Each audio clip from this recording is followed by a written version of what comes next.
الحمد لله نحمده ونستعينه ونستغفره ونؤمن به ونتوكل عليه ونعوذ بالله من شرور أنفسنا ومن سيئات أعمالنا من يهده الله فلا مضل له ومن يضلله فلا هادي له ونشهد أن لا إله إلا الله وحده لا شريك له ونشهد أن سيدنا ونبينا ومولانا محمدًا عبده ورسوله أرسله بالحق بشيرًا ونذيرًا وداعيًا إلى الله بإذنه وسراجًا منيرًا صلى الله تعالى عليه وعلى آله وأصحابه وأزواجه وذرياته وبارك وسلم تسليمًا كثيرًا كثيرًا أما بعد أعوذ بالله من الشيطان الرجيم بسم الله الرحمن الرحيم إن الدين عند الله الإسلام وقال تعالى ومن يبتغ غير الإسلام دينا فلن يقبل منه وهو في الآخرة من الخاسرين وقال تعالى قل إن الخاسرين الذين خسروا أنفسهم وأهليهم يوم القيامة ذلك هو الخسران المبين صدق اللہ العظیم۔ قابل احترام بزرگوں، دوستوں اور دینی بھائیوں، اللہ رب العزت نے ہم کو بغیر مانگے کائنات کی عظیم دولت یعنی ایمان اور اسلام کی دولت سے نوازا ہے۔ ایمان حاصل کرنے کے لیے دنیا میں ہزاروں لوگ ایسے ہیں جن کو بڑی بڑی محنتیں، بڑے بڑے مجاہدے، مشقتیں برداشت کرنی پڑی ہیں ایمان حاصل کرنے کے لیے بھی، اور ایمان لانے کے بعد ایمان پر زندگی گزارنے کے لیے بھی۔ حضرات صحابہ کرام کے واقعات تو ہم حیات الصحابہ میں سنتے ہیں۔ ان حضرات نے ایمان کی نسبت پر کتنے مجاہدے، کتنی محنتیں برداشت کی، اور ایمان لانے کے بعد ان کو کتنے مجاہدوں سے گزرنا پڑا، اس لیے کہ وہ ایمان لائے تھے۔ لیکن صحابہ کرام کی دور کے بعد آج تک ہر زمانے میں ایسے حضرات رہے ہیں جو آبائی اعتبار سے مسلمان نہیں تھے، وہ یہود کے گھر میں، عیسائیوں کے گھر میں، غیر مسلموں کے گھر میں پیدا ہوئے، لیکن ایمان قبول کرنے کے لیے ان کو جو محنت اور مشقت اٹھانی پڑی، اس کے واقعات کتابوں میں، تاریخ میں لکھے ہوئے ہیں۔ ان کو معلوم ہے کہ ایمان کتنی عظیم دولت ہے، اسی لیے صحابہ کرام کبھی اپنی خوشی کو بیان کرتے، اپنی یا دوسروں کی، تو وہاں ایک جملہ کہتے تھے، سیرت میں آپ کو ملے گا کہ فلاں شخص بڑے خوش دیکھے گئے، اتنے خوش ایمان لانے کے دن دیکھے گئے تھے، پھر کبھی نہیں۔ گویا ایمان لانے کا دن ان کے لیے سب سے بڑی خوشی کا دن ہوتا تھا، اپنی زندگی کا سب سے بڑا خوشی کا دن۔ لیکن ہمیں یہ ایمان کی دولت ملی ہے اس لیے کہ ہم ایمان والوں کے گھر میں پیدا ہوئے، ہماری نشو و نما ہوئی ایمان کے ماحول میں، اس لیے ہم کو معلوم نہیں کہ ایمان کتنی بڑی دولت ہے، اور اسلام میں کتنے فوائد ہیں، اسلامی احکامات میں کتنا چین اور سکون ہے، اس میں کتنی برکتیں ہیں، ہمیں اس کا احساس نہیں ہے۔ اللہ تعالیٰ اس ایمان اور اسلام کی دولت پر ہمیں بار بار شکر ادا کرنے کی توفیق نصیب فرمائے۔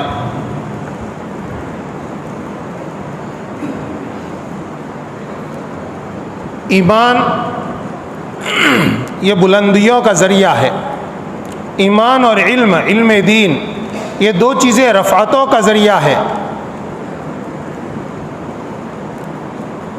اللہ تعالیٰ ایمان والوں کو اور جن لوگوں کو علم عطا فرماتے ہیں ان کے درجات بلند فرماتے ہیں۔ اسی لیے ایمان اور علم، ان دو چیزوں کو اللہ تعالیٰ نے ہمیشہ کے لیے جاری فرمایا۔ کوئی دور ایسا نہیں ہے جس میں علم اور ایمان کا سلسلہ ختم ہو جائے۔ ضرور علم اور ایمان لوگوں کو ملتے رہیں گے جو بھی اس کو حاصل کرنا چاہے گا۔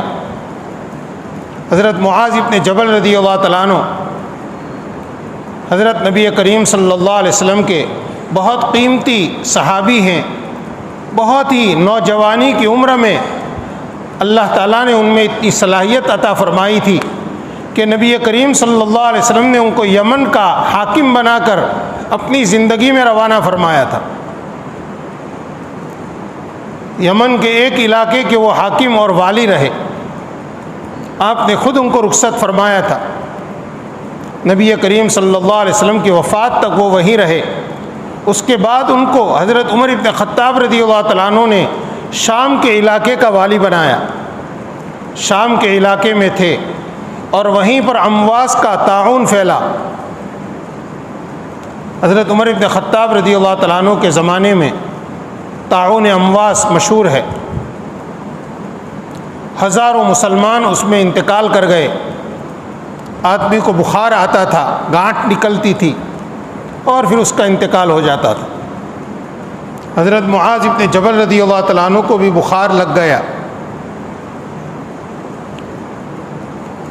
ان کے شاگرد مالک ابن یخامر سکسکی رحمۃ اللہ علیہ پاس میں بیٹھے ہوئے استاذ کی جدائی پر رو رہے تھے۔ حضرت معاذ رضی اللہ تعالیٰ عنہ نے دریافت فرمایا کہ مالک کیوں رو رہے ہو؟ فرمایا آپ سے مجھے دنیا کا جو فائدہ پہنچتا تھا اس کے چھوٹنے پر میں نہیں رو رہا، میں رو رہا ہوں علم کی ان باتوں کے چھوٹنے پر جو آپ سے ہم کو حاصل ہوتی تھی کہ آپ تو دنیا کو چھوڑ کر جا رہے ہیں، ہمیں یہ علم کی باتیں کون بتلائے گا؟ حضرت معاذ ابن جبل رضی اللہ تعالیٰ عنہ نے فرمایا مالک علم اور ایمان دونوں اپنی جگہ پر رہیں گے، علم اور ایمان یہ دونوں اپنی جگہ پر رہیں گے، ہم دنیا میں رہے یا نہ رہیں۔ جو بھی ان دونوں کو تلاش کرے گا، حاصل کرے گا، وہ ان کو پائے گا۔ اسی لیے علم اور ایمان ان دونوں کے لیے اللہ رب العزت نے کوئی فیس نہیں رکھی، اس کے لیے کوئی معاوضہ نہیں رکھا۔ جو شخص بھی سچے دل سے ایمان حاصل کرنا چاہے وہ ایمان کو حاصل کر لیتا ہے، اور جو سچے دل سے علم حاصل کرنا چاہے اس کو علم مل جاتا ہے۔ کوشش چاہیے، ہمیں اللہ کا شکر بہت زیادہ اس لیے ادا کرنا چاہیے کہ ہمیں تو بغیر کوشش، بغیر طلب کے یہ دونوں چیزیں مل گئی۔ ضرورت کا علم ہر ایک کو حاصل ہے، اور ایمان تو ہمیں ماحول کی وجہ سے اور ایمان والوں کے گھر میں پیدا ہونے کے نتیجے میں مل گیا۔ ہمارا کام یہ ہے کہ اس ایمان کی حفاظت کریں، ہمارا کام یہ ہے کہ اس علم کے تقاضوں پر عمل کریں۔ ایمان اور علم کے تقاضے ہیں، بہت سے تقاضے ہیں۔ ان میں سے ایک ہے کہ آدمی کے اندر اطاعت اور ماننے کا جذبہ پیدا ہو جائے۔ ایمان جب کمال کو پہنچتا ہے، علم جب آدمی کو حاصل ہوتا ہے، ان دونوں کا تقاضا یہ ہے کہ آدمی کے اندر اطاعت پیدا ہو، ماننا، ایسا ماننا کہ اپنی مرضی کو فنا کر دے۔ میرا رب جو کہے گا، میرا رب جو چاہے گا، میں اسی پر زندگی گزاروں گا۔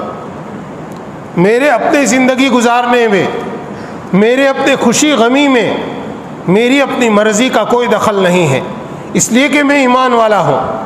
ایمان والا اپنے پروردگار کی مرضی کے تابع ہوتا ہے، اور پروردگار کی مرضی کیا ہے یہ علم کے ذریعے سے حاصل ہوتا ہے۔ علم حاصل کرنے والے قرآن پاک اور احادیث نبویہ پڑھتے ہیں۔ نبی کریم صلی اللہ علیہ وسلم نے پروردگار کی مرضی بتلائی ہے کہ اللہ تعالیٰ کو کیا پسند ہے اور کیا پسند نہیں ہے۔ علم کے تقاضوں پر عمل کرنا۔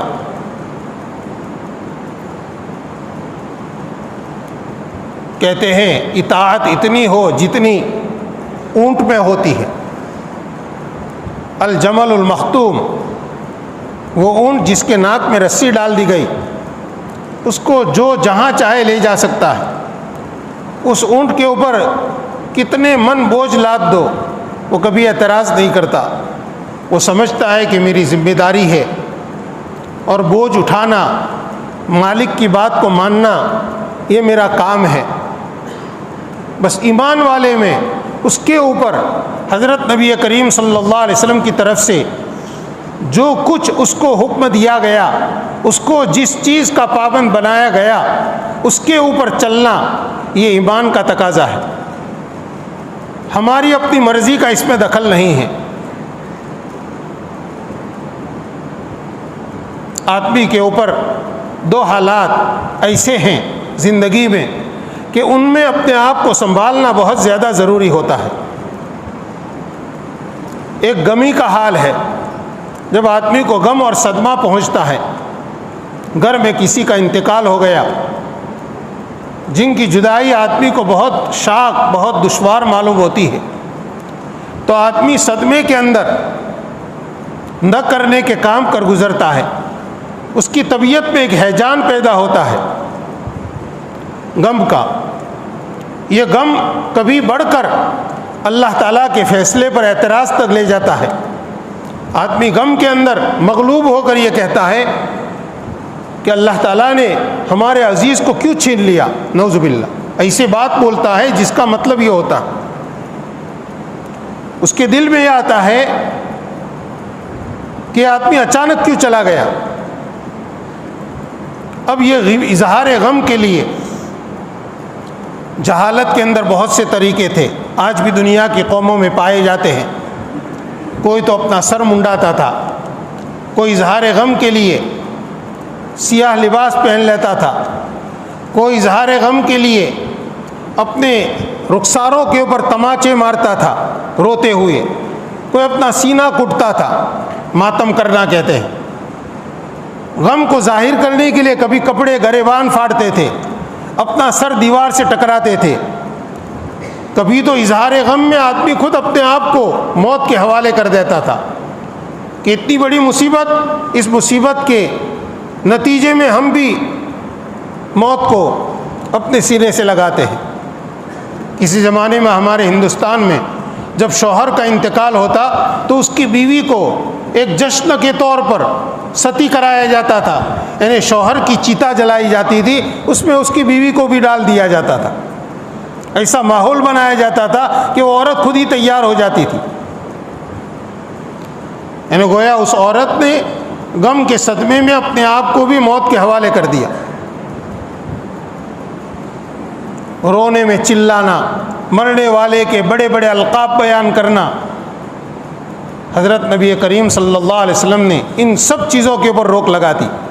فرمایا طبعی غم کی اجازت ہے، طبعی طور پر، فطری طور پر آدمی کو کسی کے مرنے پر رونا آتا ہے، اس رونے کی اجازت ہے، چاہے آنسو ٹپکتے ہو اس کی اجازت ہے. غم کے کچھ بول زبان سے آپ نکالتے ہیں، اس کی اجازت ہے، لیکن اعتراض کے بول، مایوسی کے کلمات، اس کی اجازت نہیں ہے. گریبان پھاڑنے کی اجازت نہیں ہے، سر منڈانے کی اجازت نہیں ہے. غم میں چہرہ نوچنے کی اجازت نہیں ہے. یہ حد سے آگے بڑھنے والے طریقے ہیں. شریعت نے یہاں روک لگائی. کسی کا انتقال ہو جائے 3 دن سے زیادہ غم منانے کی اجازت نہیں ہے.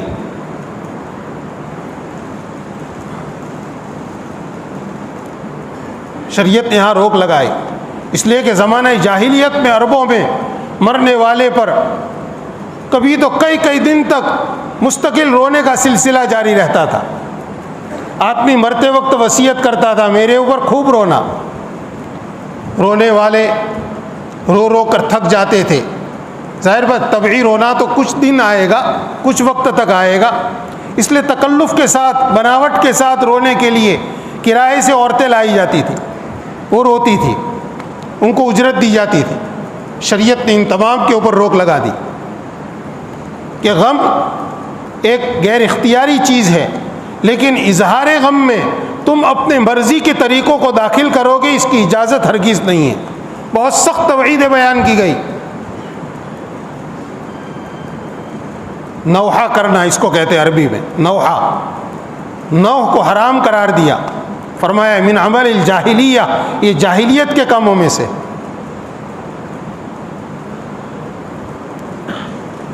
جیسے غم کے اندر آدمی آپے سے باہر ہوتا ہے، اسی طرح سے ایک دوسرا موقع ہے، وہ ہے خوشی کا موقع۔ خوشی کا موقع جب آتا ہے تو آدمی یہ چاہتا ہے کہ میں خوشی کا اظہار کروں اور خوب کروں۔ اب اس کے پاس جتنے اسباب ہوتے ہیں اس کے مطابق وہ اظہار مسرت، خوشی ظاہر کرنے کے لیے نت نئے طریقے ایجاد کرتا ہے۔ حالانکہ حقیقی خوشی وہ دل کی فرحت ہے، دل کی مسرت کا نام ہے، لیکن اس کو ظاہر کرنے کے لیے جو دنیا کی قوموں میں جو طریقے چل رہے ہیں، یہ طریقے آدمی کو کہیں سے کہیں لے جاتے ہیں۔ اسلام نے اس کے اوپر روک لگائی۔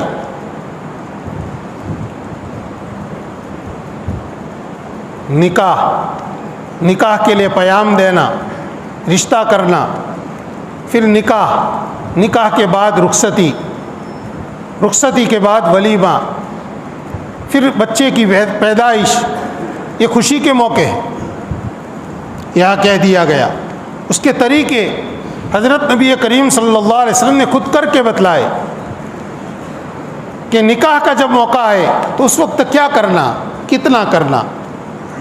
صحابہ کرام مختلف طبقے کا مجموعہ تھا۔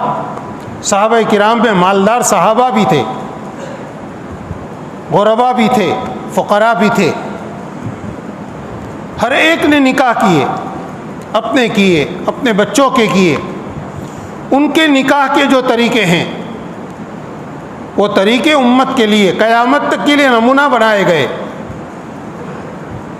قیامت تک کے لیے نمونہ، کہ خوشی کا موقع تمہارے ہاں جب آئے تو اس کو ظاہر کرنا ہے اس طریقے پر۔ حضرت نبی کریم صلی اللہ علیہ وسلم نے متعدد نکاح فرمائے۔ آپ نے اپنے نکاحوں میں ولیمے کیے، آپ نے اپنے بیٹی کے نکاح فرمائے، بیٹیوں کا نکاح فرمایا، اور نکاح کے ساتھ آپ نے ان کی رخصتی فرمائی۔ یہ سارا کتابوں کے اندر آج موجود ہے، ہم سب جانتے ہیں۔ ابھی میں نے بتلایا، اللہ نے ہم کو علم دیا ہے، ہم کو ایمان دیا ہے۔ ان دونوں کا تقاضا یہ ہے کہ ہم مانیں۔ کس کی مانیں؟ اللہ کی مانیں، اللہ کے نبی صلی اللہ علیہ وسلم کی بات کو مانیں۔ ہمارے لیے حقیقی خوشی، حقیقی مسرت اسی میں ہے جو طریقہ ہم کو ہمارے نبی صلی اللہ علیہ وسلم نے دیا۔ اب دنیا کے لوگ، دنیا کی قومیں اپنے خوشی کے موقع پر کیا کرتی ہے؟ ایمان والے کو وہ دیکھنے کی ضرورت نہیں ہے۔ عیسائیوں کے اندر خوشی کے موقع پر، شادی کے موقع پر کیا کیا طریقے رائج ہے، یہود کے اندر کون سے طریقے رائج ہے، ہندوؤں میں کون سے طریقے رائج ہے، پارسیوں میں کون سے طریقے رائج ہیں، وہ ان کا طریقہ ہے، اس لیے کہ وہ ایمان سے کورے ہے۔ ان کے پاس مادیت ہے، پیسہ ہے، دولت ہے، اور ان میں سے بہت سو کا آخرت پر ایمان بھی نہیں ہے۔ ان کے لیے جو کچھ ہے وہ دنیا کی زندگی ہے، اس لیے خوشی کا اظہار دنیا کے اندر ہی ان کے پاس ہے، اس کا موقع ان کے پاس یہی دنیا کی زندگی ہے۔ اس لیے وہ جو کر رہے ہیں وہ کرتے رہیں۔ ایمان والا اپنی خوشی کے موقع پر جس کا نکاح ہے وہ بھی یہ سوچے گا، جس کے بیٹے کا نکاح ہے وہ بھی دیکھے گا، اور جس کی بیٹی کا نکاح ہے اس کو بھی یہ سوچنا ہے کہ ہم ایمان والے ہیں، ہمارے گھر میں اللہ نے ایک اچھا موقع دیا ہے، تو اس موقع پر مجھے کیا کرنا چاہیے، میرے دین نے میرے لیے رہبری اس میں کیا فرمائی ہے۔ ہمیشہ آدمی نئے کام میں برکتوں کی امید رکھتا ہے، بزرگوں سے دعائیں کرواتا ہے۔ بہت سے لوگ اپنے بیٹی کے رشتہ کرتے وقت بزرگوں سے دعائیں کرواتے ہیں کہ ہم نے ایک جگہ رشتہ سوچا ہے، دعا کرنا اللہ اس میں خیر مقدر فرمائے۔ نکاح کا موقع آتا ہے تو دعا کرتے ہیں، کرواتے ہیں، کرنی چاہیے۔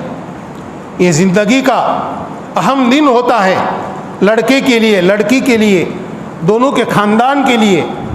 اگر یہ زندگی برکت والی ہوئی، اگر یہ زندگی خیر و برکت سے، اگر یہ رشتہ نکاح وجود میں آیا تو سب خوش رہیں گے۔ نکاح کے دن جتنی خوشی ہوتی ہے، یہ خوشی ایک دن نہیں، ہمیشہ ہر دن رہے گی۔ میاں بیوی خوش ہیں، ان کے ماں باپ خوش ہیں، رشتہ داروں کے دل ایک دوسرے سے ملے ہوئے ہیں، یہ برکتیں ہیں۔ برکتیں اللہ تعالیٰ کی طرف سے آتی ہیں، رشتوں میں برکتیں اترتی ہیں اللہ تعالیٰ کی طرف سے۔ لوگ بزرگوں سے دعائیں کرواتے ہیں۔ بہت سے ماں باپ بچوں کے نکاح سے کتنے دن پہلے روزانہ 2 رکعت پڑھتے اللہ تعالیٰ سے اس نکاح میں کامیابی، برکت، رحمت کے لیے دعائیں مانگتے ہیں۔ اگر خدا نہ خواستہ اس میں برکت نہ ہوئی تو میاں بیوی کا دل نہیں ملا، خوب کوشش ہوئی، انبن رہی، 2 کا جھگڑا 2 خاندانوں میں پہنچا، رشتے نکاح کی وجہ سے جتنی خوشی ہوئی تھی اتنی تلخیاں، اتنی کڑواہٹ دونوں طرف،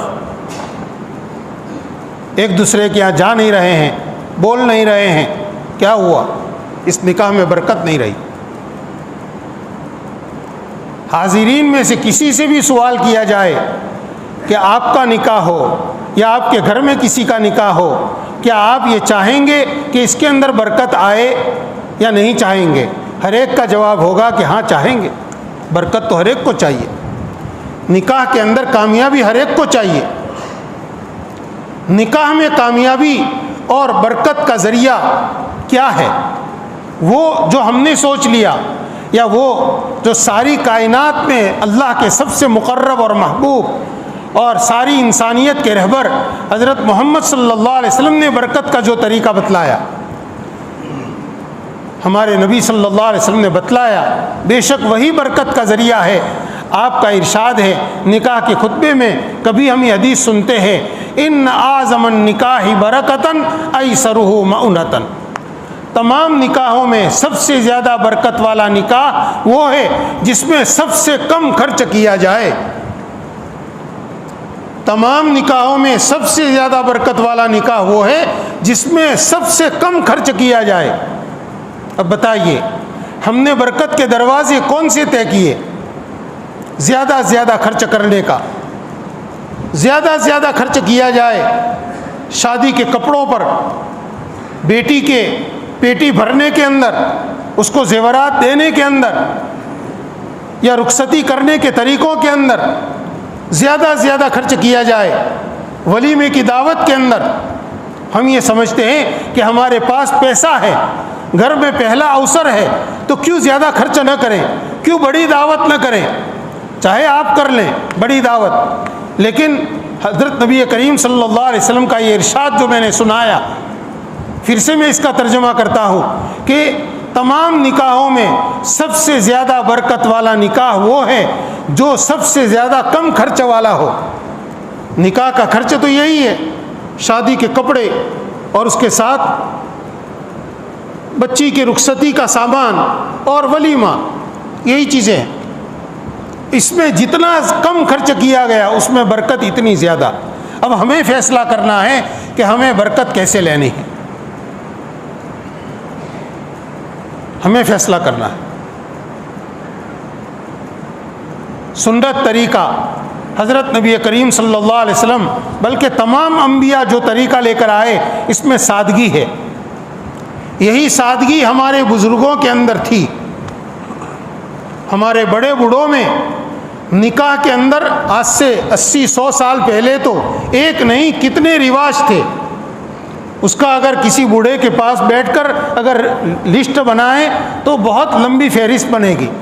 رشتہ کرنے میں کتنے رواج اور شادی میں کتنے رواج وہ تو تھے، لیکن جب حضرت مولانا محمد نذیر صاحب پالنپوری نور اللہ برقدہ و برد مسجعہ نے، اللہ تعالیٰ ان کو امت کی طرف سے بہترین بدلہ نصیب فرمائے، انہوں نے ہمارے پورے علاقے پر محنت کی ہمارے بوڑھوں کے پاس علم نہیں تھا، اکثر وہ تھے جن کو قرآن پڑھنا نہیں آتا تھا، عالم فاضل حافظ تو کوئی نہیں، لیکن ان کو حضرت مولانا کی ایک بات سمجھ میں آئی کہ ہماری کامیابی دین میں ہے۔ اتنی بات سمجھ میں آئی، دین کیا وہ نہیں جانتے تھے، کوئی بتلانے والا نہیں تھا۔ حضرت مولانا جو بتلاتے یہ مت کرو چھوڑ دیتے تھے، یہ کرو اس طرح کرتے تھے۔ تو اس زمانے میں بوڑھوں نے جو رواج چھوڑے آج ان کا نام و نشان نہیں ہے۔ تو وہ جہالت تو گئی، لیکن اس جدید دور کی جدید جہالت آ رہی ہے آج ہمارے اندر۔ ان کے پاس پیسے نہیں تھے، سود کے قرضہ لاتے تھے بنیوں کے پاس سے اور اپنے رواج پورے کرتے تھے، لڑکی کو یہ دینا پڑے گا، داماد کو یہ دینا پڑے گا، وہ جہالت میں کرتے تھے۔ آج ہمارے پاس علم ہے، میرے بھائیوں معاف کرنا، کچھ باتیں ذرا کھول کر کہنے کی ضرورت ہے، اور یہ سب میرے اور آپ سب کے لیے ہے۔ آج ہم علم کی روشنی کے باوجود کہاں سے کہاں پہنچ گئے۔ آج ہم یہ عذر نہیں کر سکتے کہ جہالت عام ہے۔ بوڑھوں کے پاس تو یہ عذر تھا، کوئی جاننے والا نہیں تھا، کوئی بتلانے والا نہیں تھا۔ آج بتلانے والے قدم قدم پر ہے، جاننے والے گھر گھر میں ہیں، لیکن حال کیا ہو گیا؟ جانتے ہوئے اسلامی طریقوں کو چھوڑ کر رخصتیاں ہو رہی ہے، جانتے ہوئے اسلامی طریقوں کو ذبح کر کے بچوں کے نکاح ہو رہے ہیں، ولیمے ہو رہے ہیں، جانتے ہوئے۔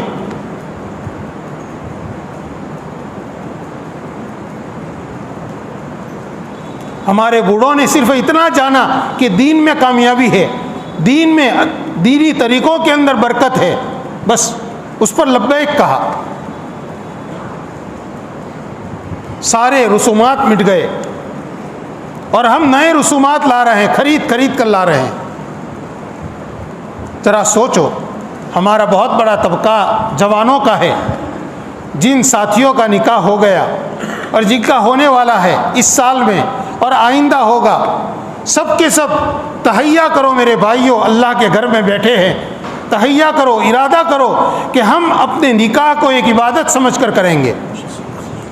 نکاح یہ صرف خاندان کی چیز نہیں ہے کہ جی چاہے اسے کر لیں، یہ نکاح صرف اپنے دل کے ارمان پورا کرنے کا موقع نہیں ہے، بلکہ نکاح ایک خالص عبادت ہے۔ اسی لیے ہر نکاح کے خطبے میں ایک حدیث پڑھی جاتی ہے، النکاح من سنتی، اللہ کے نبی صلی اللہ علیہ وسلم نے فرمایا کہ نکاح میری سنت یعنی میرا طریقہ ہے۔ نکاح نبی صلی اللہ علیہ وسلم کا طریقہ ہے، اور نبی کا جو طریقہ ہوتا ہے وہ عبادت ہوتا ہے۔ عبادت اپنی مرضی سے نہیں کی جاتی، کوئی چاہے کہ میں 2 رکعت پڑھتا ہوں لیکن آج سجدہ پہلے کروں گا، رکوع بعد میں کروں گا، اس کی عبادت منہ پر مار دی جائے گی۔ تو نکاح بھی ایک عبادت ہے، یہ عبادت ہمیں اسی طریقے پر کرنی ہے جس طریقے پر صحابہ کرام نے اپنے نکاح کیے، اپنے بچوں کے کیے، اپنی بچیوں کے کیے۔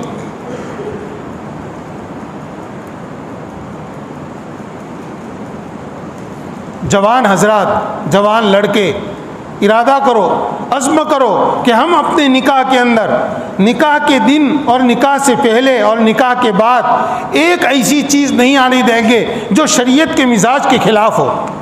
کیوں ہم اپنے ہاتھوں سے اپنے نکاح میں بے برکتی کا دروازہ کھولیں اور برکت کے دروازے کو ہم بند کریں؟ چند منٹوں کی نادانی ہوتی ہے، کبھی دوست احباب کر لیتے ہیں، لیکن ہمارے نکاح میں ہوتی ہے ہمارے لیے برکت کے دروازے بند۔ نحوست آ گئی، بچے کھیل تماشا بنا لیتے ہیں نکاح کو، اور گھر کے ذمہ داروں کی بھی ذمہ داری ہے کہ وہ اپنے بچوں کو اس سے روکیں، اس سے روکیں کہ اس نکاح کو اللہ کے واسطے عبادت رہنے دو، اس کو آپ کھیل تماشا مت بناؤ۔ نہاتے وقت، نکاح پڑھنے کے لیے جاتے وقت، یا نکاح کے بعد رخصتی کے دن میں، رخصتی کے وقت میں، رات کے وقت میں، اسی طرح سے اور جو موقع ہیں، جو کچھ بھی شیطان سجاتا ہے نئے نئے طریقے، اور ہمارا جوان سمجھتا نہیں، وہ سمجھتا ہے اس میں کیا ہو گیا، یہ تو کھیل کود کا دن ہے، نہیں، کھیل کود کا دن نہیں ہے، بہت سنبھلنے کا دن ہے۔ ہماری اپنی ذمہ داری ہے، جس کا نکاح ہے اس کی ذمہ داری ہے کہ اپنے ساتھیوں سے کہے کہ میرے یہاں یہ چیز نہیں ہوگی۔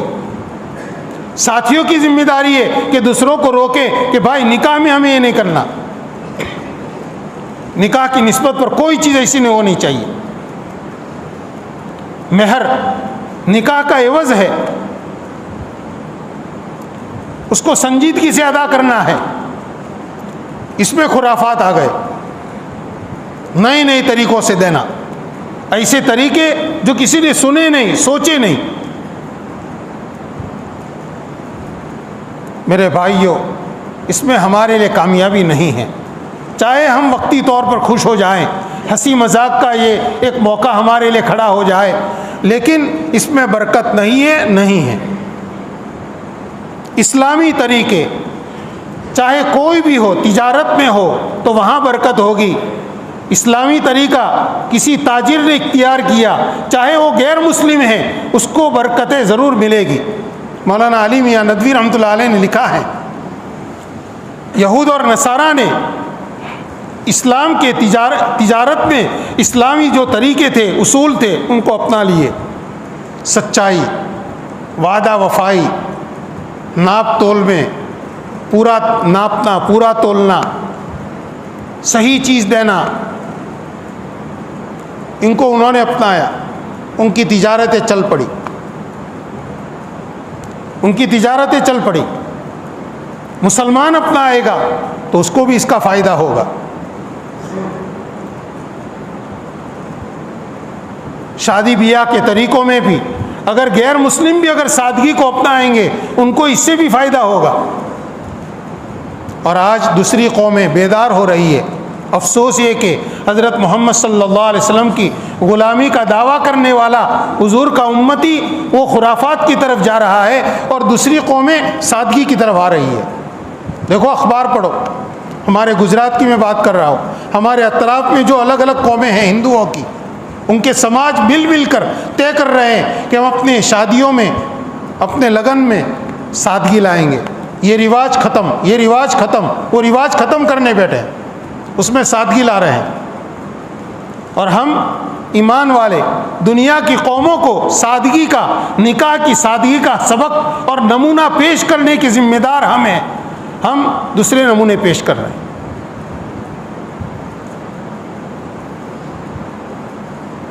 8-9 سال پہلے اخبار میں آیا تھا اور بہت دنوں تک اس کا چرچا رہا۔ مہاراشٹر میں ایک خوشحال ہندو نے، اس کی بیٹی کا نکاح تھا، اس نے سوچا کہ مجھے اپنے بیٹی کے نکاح میں 1 کروڑ روپے کے قریب خرچ کرنا ہے۔ لیکن اس کے دل میں یہ خیال آیا کہ میں اتنا خرچ کروں گا، لوگ 1-2 دن کھا پی کر چلے جائیں گے، اس کے بجائے میں کیوں زیادہ خرچ دوسروں کے اوپر نہ کروں، دوسروں کی ضرورتوں کو پورا کرنے پر نہ کروں۔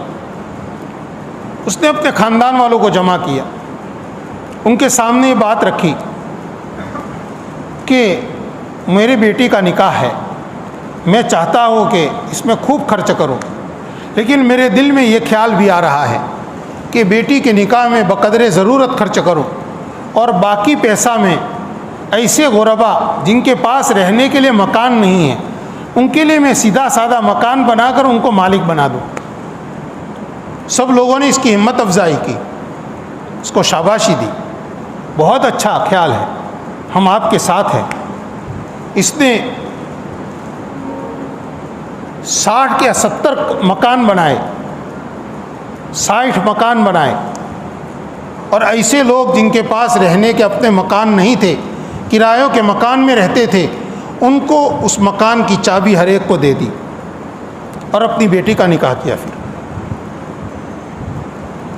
یہ کام ایمان والوں کا ہے۔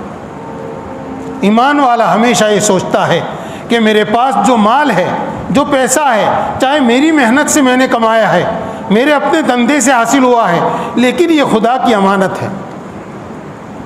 میری مرضی سے میں اس کو چاہوں وہاں لگا دوں نہیں، اس میں کتنوں کے حق ہوں گے، میں اپنے بیٹی کے نکاح پر سارا خرچ کر دوں گا، ٹھیک ہے یہ بھی ہو جائے گا، لیکن اس کے بجائے اگر دوسروں کی ضرورتیں پوری ہوتی ہے تو کیا ان کی دعاؤں سے ہمارے بیٹوں کے نکاح کے اندر برکتیں اور ان کی نسلوں کو برکتیں نہیں ملے گی؟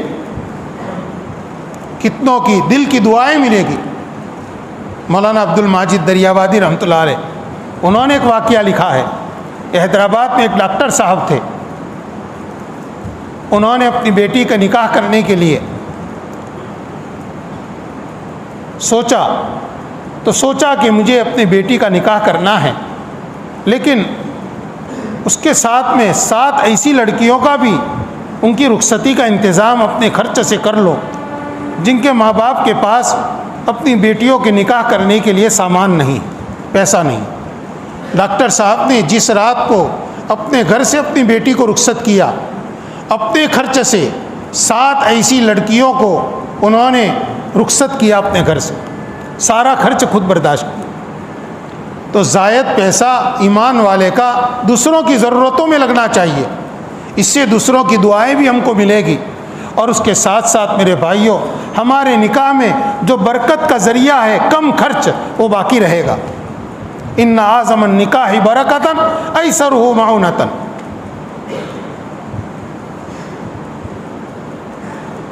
کسی کی بیٹی کو اپنے گھر پر لانا ہے بہو بنا کر، اس وقت کوئی رسم نہیں، ٹھیک ہے خوشی کا دن ہے، خوشی کے وقت کچھ گھر کی عورتیں جمع ہو گئی ہے، بس اس میں اب نئے نئے طریقے آنے لگے، یعنی طریقے وہ ہمارے بچوں میں آ رہے ہیں اور ہمارے گھروں میں آ رہے ہیں جو عیسائیوں کے گھروں میں ہیں۔ وہ اپنے خوشی کے موقع پر جو کرتے ہیں، بعض دیہاتوں میں سنا کہ بچوں کی پیدائش کے دن کیک کاٹے جا رہے ہیں۔ اب یہ عیسائیوں کا طریقہ، برتھ ڈے منانا یا برتھ ڈے پیدائش کے دن جب بھی جس سال بھی دن آوے اس دن سب کا جمع ہونا اور کچھ مٹھائی بانٹنا، یہ کیا ہے؟ یہ سارا کریں گے لیکن بیٹے کی ولادت پر، بیٹی کی ولادت پر ایک بکری کا عقیقہ نہیں کریں گے، اس کے لیے پیسہ نہیں ہے۔ عقیقہ سنت ہے، پھر بچے کے اوپر جتنی بلائیں مقدر ہوتی ہے ان تمام کا فدیہ ہے، یہ مصیبتوں سے بچے کی حفاظت ہے۔ چاہے ایک بکری کا عقیقہ کر لیں، وہ نہیں کرتے۔ سنت کو چھوڑ کر آدمی جتنے طریقے اختیار کرے گا، اس میں بھلائی نہیں، اس میں برکت تو نہیں، لیکن بعض جگہ تو آدمی گنہگار بنتا ہے۔ من تشبہ بقوم فہو منہ، جو آدمی کسی قوم کی مشابہت اختیار کرے گا کسی بھی طریقے میں، وہ اس قوم کے اندر شمار ہوگا قیامت کے دن۔ تو اگر نکاح کے طریقوں میں بھی اگر ہم نے ایسے طریقے اختیار کیے، کمرے کو سجانا، ایسا سجانا جو غیر سجاتے، اس کے پیچھے خرچہ ہو رہا ہے، ڈیکوریشن مختلف طریقوں سے، پھولوں سے، ہار سے، پھگوں سے، یہ طریقے ہمارے یہاں کہاں تھے؟ ذرا سوچو، آج سے ذرا 10 سال پہلے کہاں تھے اور کہاں سے آ گئے؟ کس نے اس کی فضیلت بیان کی؟ یہ بھی تو سوچو، اور یہ بھی سوچو کہ کس قوم کا طریقہ ہے ہم اس کو اپنے نکاح میں لا رہے ہیں، نکاح کی نسبت پر لا رہے ہیں، کیوں اپنے پیروں پر ہم کلہاڑی مار رہے ہیں؟ سمجھدار آدمی تو اپنے گھر کا نقصان، اپنے بیٹے کا نقصان خود نہیں کرتا۔ ہمارے یہاں ہی ہو رہا ہے سب، دلہے کو پریشان کرنا، مختلف طریقے، دوست احباب نے گویا طے کر لیا جس کی شادی ہے اس کو پریشان کرنا۔ اب کس طرح سے پریشان کیا جاتا ہے کہ یہ چیز پھر آگے جا کر عداوتوں تک پہنچتی ہے، اور دوسری قومیں یہ واقعات سنتی ہے تو وہ اس پر تف کہتی ہے کہ اچھا یہ عموماً یہ سنی لوگ جن کے یہاں اتنی سادگی سے نکاح ہوتے تھے، ان کے یہاں یہ چیزیں ہو رہی ہیں، دوسرے لوگ باتیں کرتے ہیں۔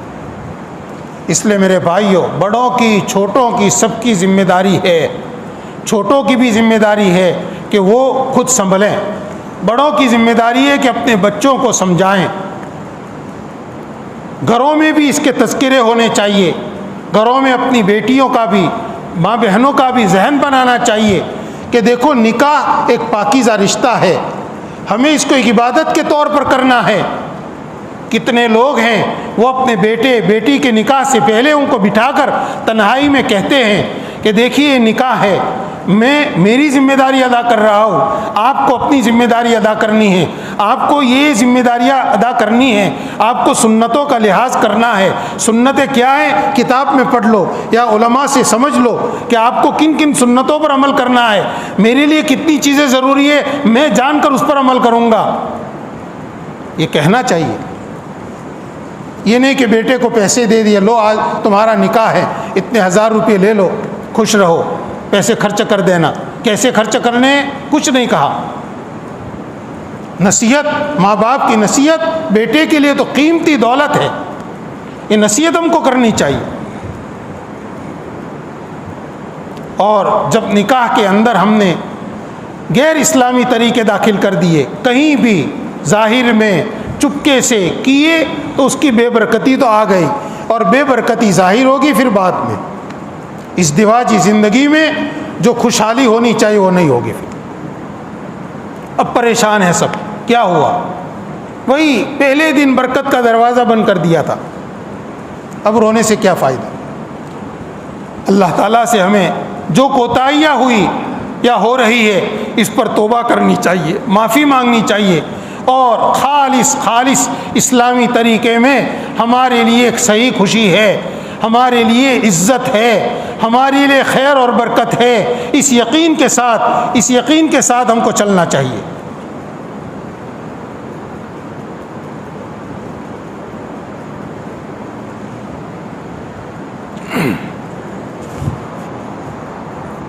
میرے بھائیوں، ابھی میں نے بیچ میں ذکر کیا انبیاء کے جتنے طریقے ہیں اس میں سادگی ہے۔ حضرت جی مولانا یوسف صاحب رحمۃ اللہ علیہ کا فرمان ہے، حضرت نے اپنی تقریر میں ایک مرتبہ فرمایا کہ نبیوں کے طریقے میں سادگی ہے، حیا ہے۔ نبیوں کے طریقے میں سادگی ہے، حیا ہے۔ سادگی ہمارے بوڑھوں سے ہم کو ملی ہے، اس کو ہم باقی رکھیں۔ مکانوں کی سادگی، لباس کی سادگی، کھانے پینے کی سادگی، سواری کی سادگی، تو ہمارے نکاحوں میں جو سادگی ہے یہ بوڑھوں سے، اور یہ دراصل انبیاء کے گھر کی چیز ہے۔ اور حیا، جب آدمی اسلامی طریقوں پر رہے گا تو اس میں حیا، تمام جگہوں پر حیا ہے۔ اور یہود اور نصارہ کے گھر کی چیز ہے بے حیائی، اسراف اور تعیش۔ انبیاء کے گھروں کی چیز ہے حیا اور سادگی، اس کے ساتھ ہی રસ્તાના અંદર એક દાળું પડેલું છે, ગાડી મોટી ગાડી છે, એને હટાવી નાખવાની છે, કારણ કે બીજી ગાડીનો આવવા જવા માટેનો કોઈ રસ્તો નથી। જે સાથીની રસ્તામાં ગાડી ઊભી હોય છે પોતાની ગાડીને હટાવી રસ્તો ક્લિયર કરે। حضرت جی رحمۃ اللہ علیہ فرماتے ہیں کہ دشمنوں کے یہود اور نصارہ کے گھر کی چیز ہے اسراف، یعنی حد سے زیادہ پیسہ خرچ کرنا، کسی موقع پر بھی شریعت نے جو حد بتائی ہے اس سے آگے بڑھنا۔ ولیمے میں جو طریقہ ہے، جو حد ہے اس سے آگے بڑھنا، نکاح میں جو طریقہ ہے اس سے آگے بڑھنا، عقیقے میں جتنا طریقہ ہے، جتنا بتایا گیا اس سے آگے بڑھنا، اس کو کہتے ہیں اسراف۔ اور تیسری چیز ہے تعیش، عیش پرستی، یہ یہود اور نصارہ کی چیز ہے۔ بے حیائی یہود اور نصارہ کی چیز ہے۔ حضرت جی رحمۃ اللہ علیہ فرماتے ہیں کہ افسوس ہے تمہارے اوپر کہ تمہارے وہ نبی جنہوں نے رات بھر جاگ کر اور اپنے آنسو بہا کر تمہارے لیے رات بھر جاگے، آنسو بہائے، اپنے محبوب چچا کو شہید کرایا، اپنے پیارے صحابہ کا خون بہایا، ان کے طریقے تم کو پسند نہیں آئے، اور وہ یہود اور نصارہ جنہوں نے تمہارے اسلاف کے خون بہائے اور وہ آج بھی تم کو اسی طرح ذبح کرتے ہیں اور تم کو امداد دیتے ہیں جیسے مرغیوں کو ہم پالتے ہیں ذبح کرنے کے لیے. فرمایا ان کا طریقہ یعنی اسراف کا، بے حیائی کا، تعیش کا تم کو پسند آنے لگا. حضرت جی مولانا یوسف صاحب رحمۃ اللہ علیہ کی یہ بات میرے بھائیوں دل میں اتارنے کی بات ہے. ہم قدم قدم پر سوچیں کہ میں ایمان والا ہوں اور میرا قدم کس طرف جا رہا، میں ایمان والا ہوں اور میں کون سا منصوبہ بنا رہا ہوں. ہمارے لیے فوراً اس وقت تنبؤ ہوگا کہ ہم صحیح راستے پر چل رہے ہیں، اپنا مال صحیح جگہ خرچ کر رہے ہیں یا اپنا مال ہم ضرورت سے زیادہ خرچ کر رہے ہیں. اپنے اندر اپنے ماحول میں یہ سادگی، یہ حیا کا ماحول باقی رکھنے کے لیے میرے بھائیوں یہ مذاکرے ہوتے ہیں. سمجھدار لوگ فکر کرتے ہیں اور قرآن اور حدیث کے نام پر کچھ باتیں بتلائی جاتی ہے.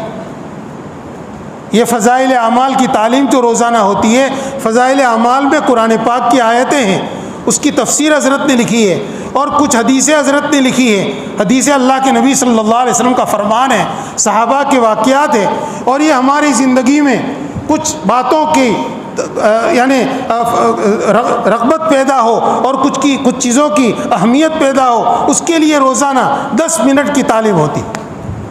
لیکن ہمارے پاس دنیا کی مصروفیتیں اتنی ہو گئی کہ اس کو سننے کا موقع نہیں. سننے سے ہر ایک کو فائدہ ہوتا ہے. جاننے والا سنے گا تو اس کو بھی فائدہ ہوگا. چاہے ہم نے حدیثیں پڑھ لی، ہزاروں حدیثیں پڑھ کر ہم فارغ ہو گئے، لیکن بار بار سننے سے تازہ ہوتا ہے. معلوم نہیں کون سی حدیث ہماری زندگی کو بدلنے کا ذریعہ بن جائے.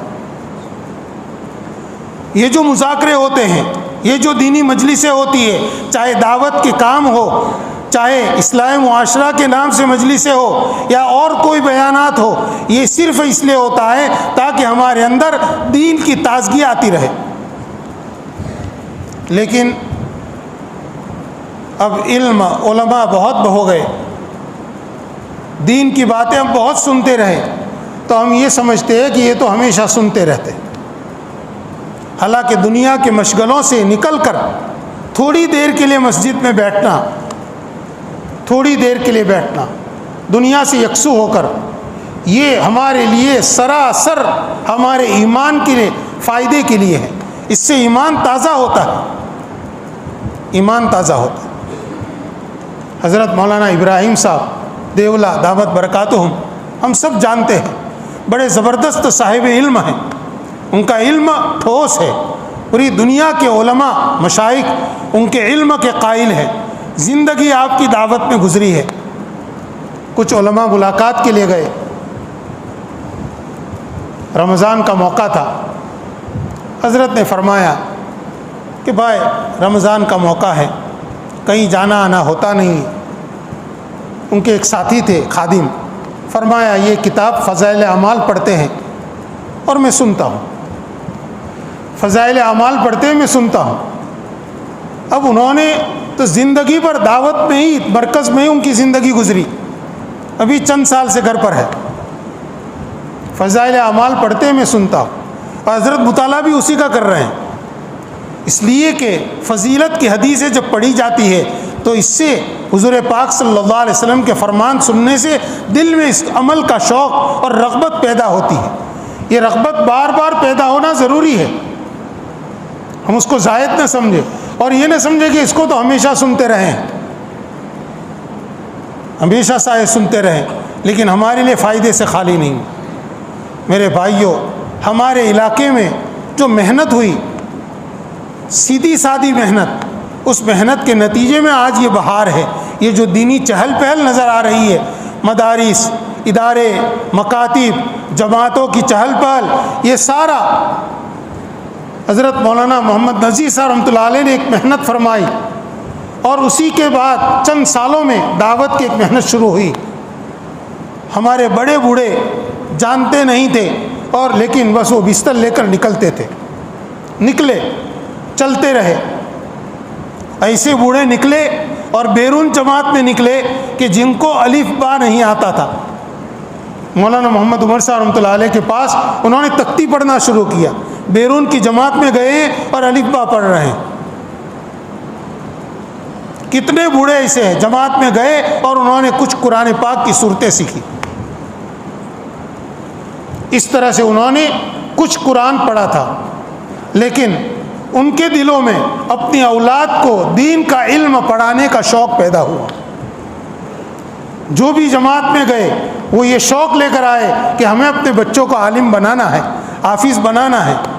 آج بھی کتنے علماء ہیں کہ ان کو علم ملا ہے اسی راستے سے.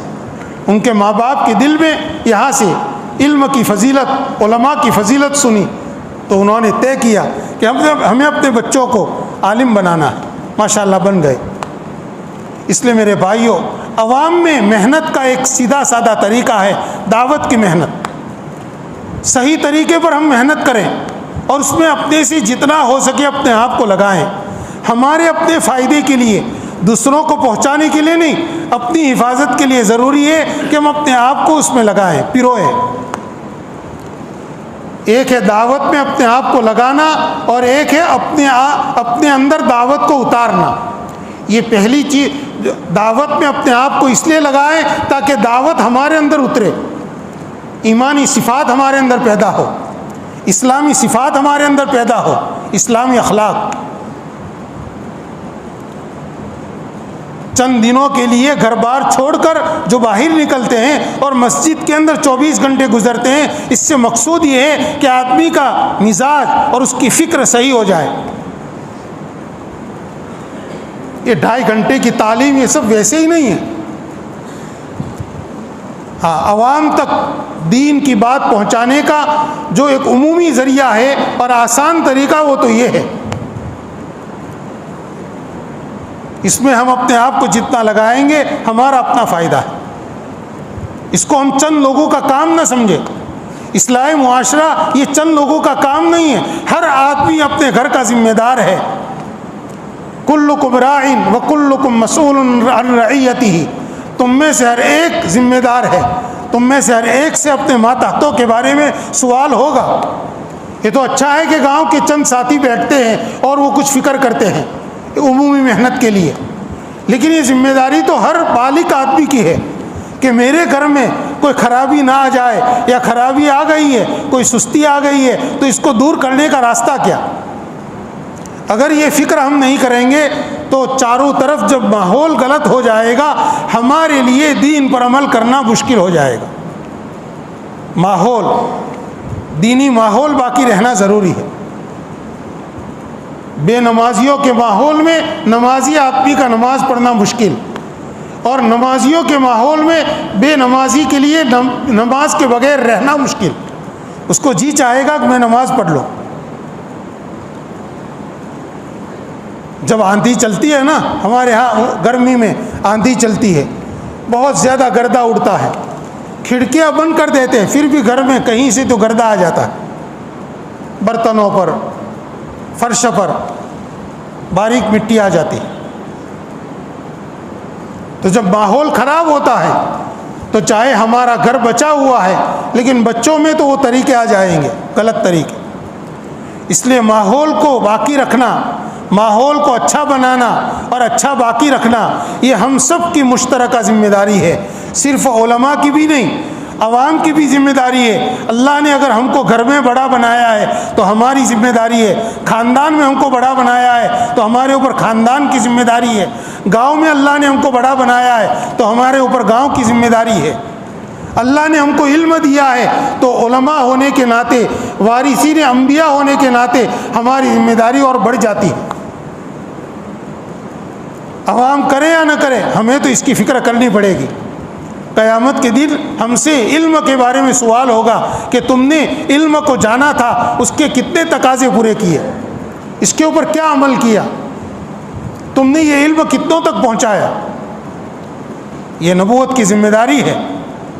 علم کی وجہ سے ہمارے اوپر دوہری ذمہ داری. ہاں، اس لیے میرے بھائیوں ہم ارادہ کریں، اللہ تعالیٰ آپ حضرات کو جزائے خیر نصیب فرمائے. بہت ہی سکون کے ساتھ سب نے بات سنی. ان باتوں کے اوپر عمل کرنے کی ضرورت مجھے بھی ہے، آپ کو بھی ہے. ہم سب فکر کے ساتھ، اور جیسے میں نے کہا جس گھر میں نکاح ہوتا ہے تو اس کی تیاری بہت پہلے سے کرتے ہیں. سامان کا لسٹ بنتا ہے، یہ لانا ہے، یہ کرنا ہے، دعوت ان کو دینی ہے. تو ان فہرستوں میں ایک کام یہ بھی ہو کہ لڑکے کا نکاح ہے تو لڑکے سے ہمیں بات کرنی ہے، لڑکی کا نکاح ہے تو لڑکی سے بات کرنی ہے. ماں باپ خود اپنی ذمہ داری ادا کریں. جو بات خود نہیں کہہ سکتے تو لڑکی کو جو کہہ سکتا ہے، خالہ ہے اس کی، تو اس کے ذریعے سے کہلوائے. لڑکے کو ہم خود نہیں کہہ سکتے کچھ باتیں تو مولوی صاحب کے ذریعے سے کہلواوے. لیکن اپنی ذمہ داری کو ادا کرنا ضروری ہے.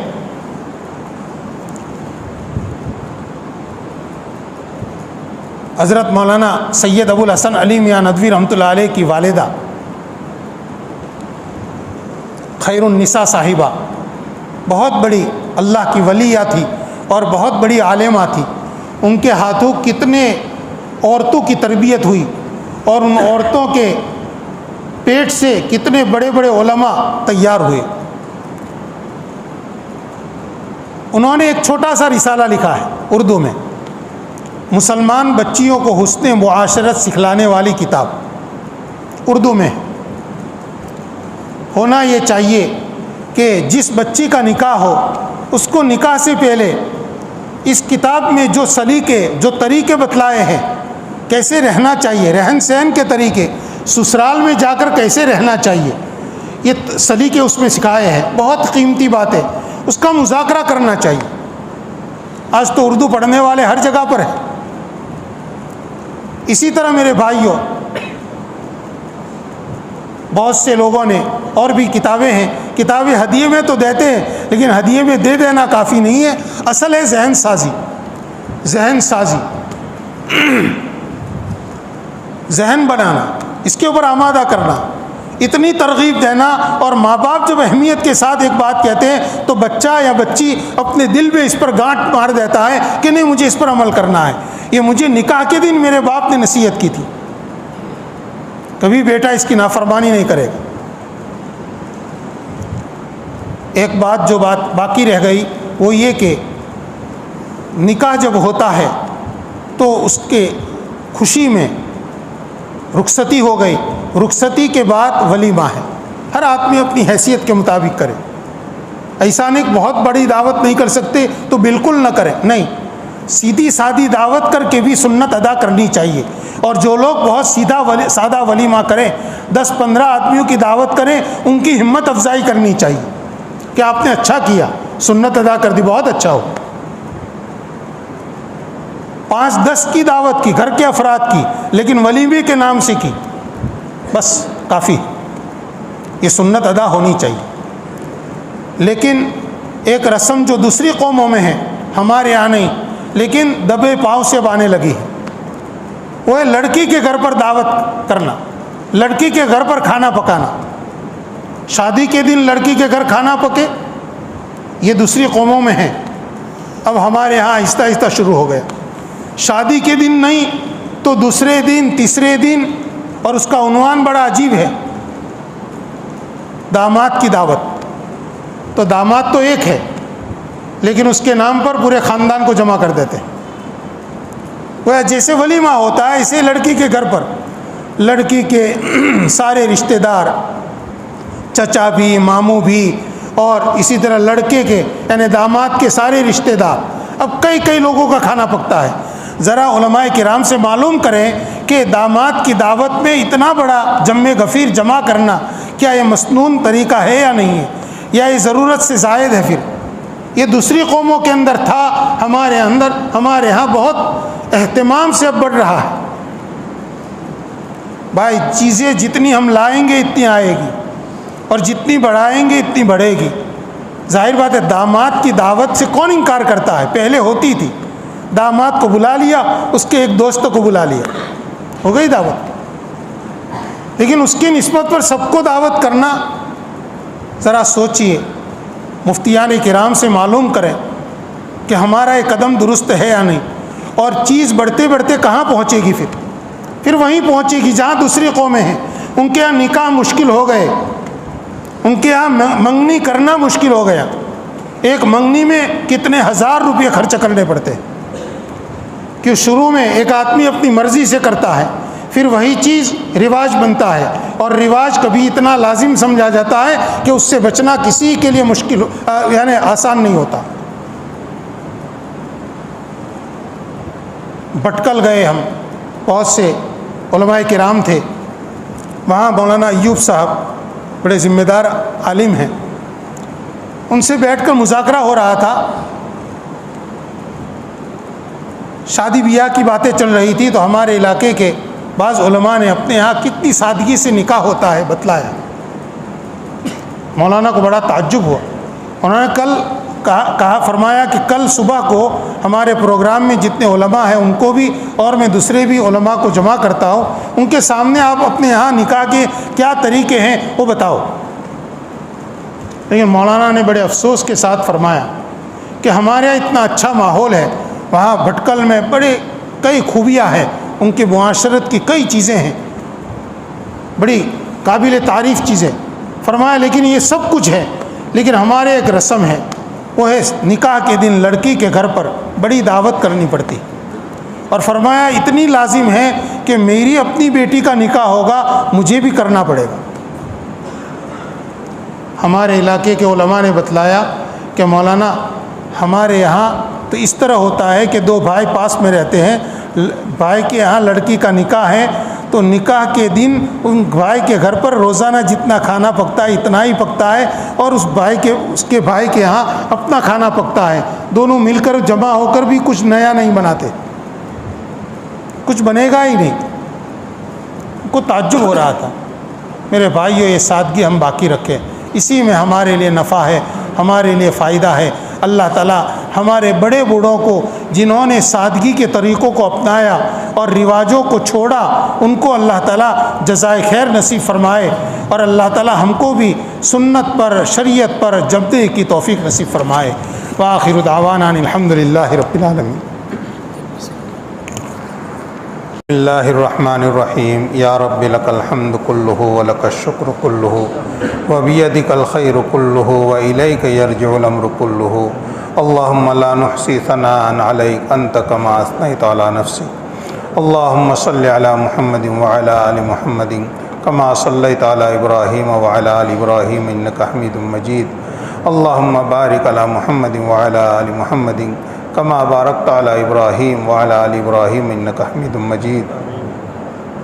یا اللہ تو ہمارے گناہوں کو معاف فرما، یا اللہ تو ہمارے قصوروں سے درگزر فرما، یا اللہ تو ہماری غفلتوں کو معاف فرما. یا اللہ جان کر انجان کر ہم سے جو کوتاہیاں ہوئی ہے، یا اللہ ہم تمام کوتاہیوں سے گناہوں سے معافی چاہتے ہیں. یا اللہ تو ہم کو معاف فرما. یا اللہ دین پر چلنا ہمارے لیے آسان فرما. یا اللہ دین کے تمام طریقوں کی ہمارے دلوں میں اہمیت اور محبت پیدا فرما. یا اللہ سنت کی اہمیت ہمارے دلوں میں پیدا فرما. حضور پاک صلی اللہ علیہ وسلم کی سچی محبت ہمارے دلوں میں پیدا فرما. یا حضور پاک صلی اللہ علیہ وسلم کی یا اللہ ہمارے دلوں کے اندر آپ کے طریقوں کی سچی محبت پیدا فرما. یا اللہ سنت کی محبت پیدا فرما. یا اللہ غیر مسنون طریقوں سے تو ہماری حفاظت فرما. یا اللہ یہود اور نصارہ اور ہنود کے طریقوں سے تو ہماری حفاظت فرما. یا اللہ تو ہمارے نکاحوں کو برکت والے نکاح بنا. یا اللہ برکت والی راہیں اختیار کرنے کی توفیق نصیب فرما. یا اللہ اسراف کے راستوں سے ہماری حفاظت فرما. یا اللہ بے حیائی کے راستوں سے ہماری حفاظت فرما. یا اللہ صحیح طریقوں پر چلنے کی ہم کو توفیق نصیب فرما. یا اللہ صراط مستقیم پر ہم کو چلنے کی توفیق نصیب فرما. یا اللہ دین کے اوپر ہم کو ثابت قدمی عطا فرما. اے پروردگار تو ہماری کوتاہیوں کو معاف فرما. یا اللہ تو جتنے نکاح ہو چکے اور جتنے ہونے والے ہیں ان میں برکت نصیب فرما. یا اللہ سنت اور شریعت کے مطابق ان نکاحوں کے ہونے کا فیصلہ فرما. یا اللہ تو اسلام کا بول بالا فرما. یا اللہ اسلام کو غلبہ نصیب فرما. یہود اور نصارہ کی محنتوں کو ناکام فرما. یا اللہ تمام فتنوں سے تو ہماری حفاظت فرما. ہر چھوٹے بڑے فتنے سے تو ہماری حفاظت فرما. ظاہری اور باطنی فتنوں سے تو ہم کو پناہ نصیب فرما۔ یا اللہ زندگی اور موت کے فتنوں سے تو ہماری حفاظت فرما۔ یا اللہ حضور پاک صلی اللہ علیہ وسلم کے دین کو پوری دنیا کے اندر عام فرما۔ یا اللہ آپ کے دین کو پوری دنیا میں عام فرما، ہماری زندگی کو شریعت کے مطابق بنا دے۔ یا اللہ ہماری زندگی کو شریعت کے مطابق بنا دے۔ یا اللہ حاضرین میں سے ہر ایک کے سننے کو کہنے کو قبول فرما۔ یا اللہ ہر ایک کے ارادوں میں برکت نصیب فرما۔ یا اللہ ہم سب کو اپنے دین پر چلنے کے لیے قبول فرما۔ یا اللہ حاضرین میں سے ہر ایک کی جائز مرادوں کو پورا فرما، جو بیمار ہیں ان کو شفا نصیب فرما، پریشان حالوں کی پریشانیوں کو ختم فرما۔ یا اللہ مقروضین کے قرض ادا فرما۔ اور یا اللہ جن کے پاس اپنے رہنے کا انتظام نہیں ہے ان کے لیے رہائش کا انتظام فرما۔ یا اللہ حضور اکرم صلی اللہ علیہ وسلم کے صدقے طفیل میں تو ہماری دعاؤں کو قبول فرما۔ وصلی اللہ تعالی علی خیر خلقہ محمد وعلی آلہ واصحابہ اجمعین۔ سبحان ربک رب العزۃ عما یصفون وسلام علی المرسلین والحمد للہ۔